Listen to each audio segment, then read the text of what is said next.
up, guys? Happy New Year.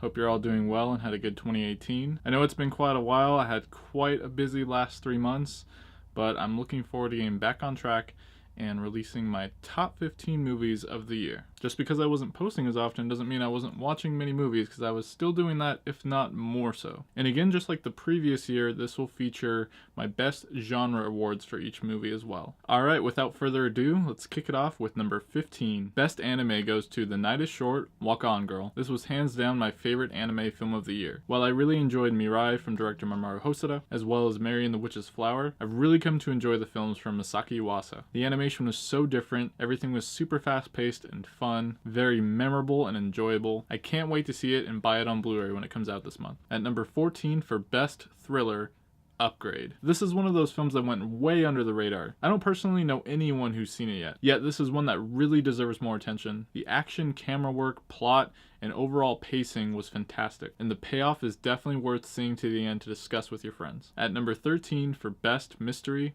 Searching. This is one of those films that gets you right into it simply by its design alone. It's told in a very unique fashion. It feels so down to earth, and you really kind of feel like you are looking into something that feels very real or that could happen. The performances are great, and again, the end results here are really worth sticking it out for. Another that comes highly recommended. At number 12 for Best Sci-Fi, Annihilation. Yet another film that not a lot of people saw, but also wasn't quite as intriguing to most, but may not have been everyone's cup of tea either. This is a slow, enthralling, and intense sci-fi film, and I absolutely adored it. I saw it twice just because I had to see it with some friends. This is a smart film that will really make you think. Definitely give it a shot if you haven't seen it yet. At number 11 for Best Adventure, Avengers Infinity War. Alright, so here we go. Finally a film that pretty much everyone and their mother has seen, but it's okay if you haven't. Huge, epic story with tons and tons of characters and people on screen all at the same time. And despite everything going on, how much fun and how crazy this film gets, what really makes it is the end result and how it never goes quite how you'd expect, unless you've read the comics. At number 10 for Best Biography,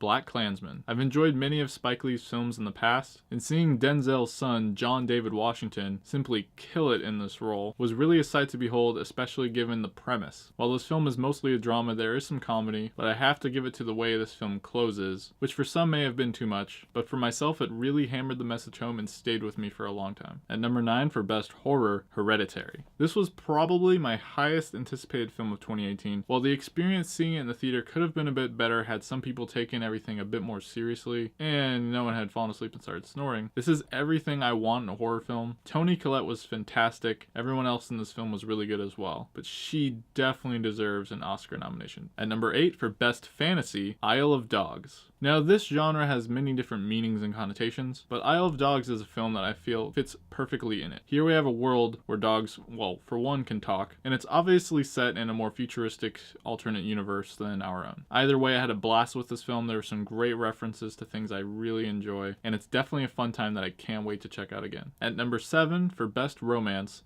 Phantom Thread. Now I know this film already went through awards season, but it actually was released in January, so I'm counting it as this year. But man, the performances are off the charts. It's a very slow moving film, but if you can deal with that, things begin to turn around by the end of it in a very interesting way that I simply could not get out of my head. A fantastic film that definitely deserves to be seen. At number 6 for Best Action, Mission Impossible Fallout. I swear the numbers thing there is simply a coincidence. First of all, the stunts in this film on a technical level are just simply amazing. While I've never been too big on many of the plots in Mission Impossible films, the set pieces and choreography work so well together, and I have to give credit to Tom Cruise and everyone who put this film together. They did a fantastic job. At number 5 for Best Comedy, 8th Grade. This one definitely snuck up on me, and if any one of you have ever gone through 8th grade, which I hope all of you have, or will be soon, you will be able to relate to this film so ferociously. But nonetheless, this is a fantastic film. It's hilarious, great performances. Elsie Fisher is amazing, and Bo Burnham did such a great job with his directorial debut. At number 4 for Best Family, Paddington 2. This film is just so good. It's so fun, and it has so many great elements to it that I just could not forget about. It's charming, positive, it's got great characters, and an ending that I just absolutely adored. This is another film that came out very early in the year, so I really hope most of you saw it. At number 3, for Best Documentary, Won't You Be My Neighbor? While there were other documentaries I enjoyed more from a technical level and just overall subject matter, this is the one that truly deserves the award this year because of how special this man was and the fact that we probably won't ever see someone quite like him again because of how much good he left the world with. Whether you know everything about the guy or nothing at all, you need to give this one a try. At number 2, for Best Drama,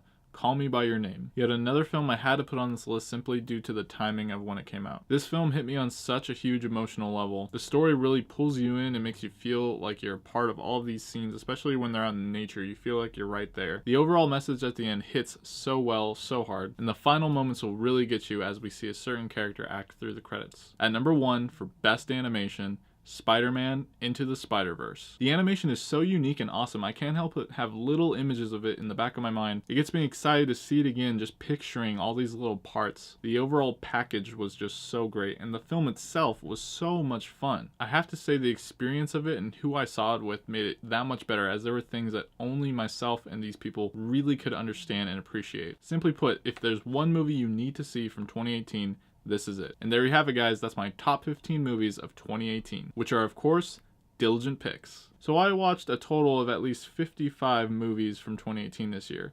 So this was a pretty difficult list to number down. And there were plenty I haven't seen yet, so this list could have very well been a little different. I'd love to hear your thoughts, which of these films you haven't seen that you now want to check out, as well as some of your favorites that you thought should have been included on my list. That's about it for me, guys. I hope you have a great start to 2019. I'm going to try to commit to at least 2 to 3 videos a month. I know I've been on hiatus for quite a while, but I can't wait to make more content for you guys. As always, my name is Dylan, and if you love entertainment, subscribe to my channel while this video ends and send me a thumbs up before you go. Thanks for watching, and stay diligent.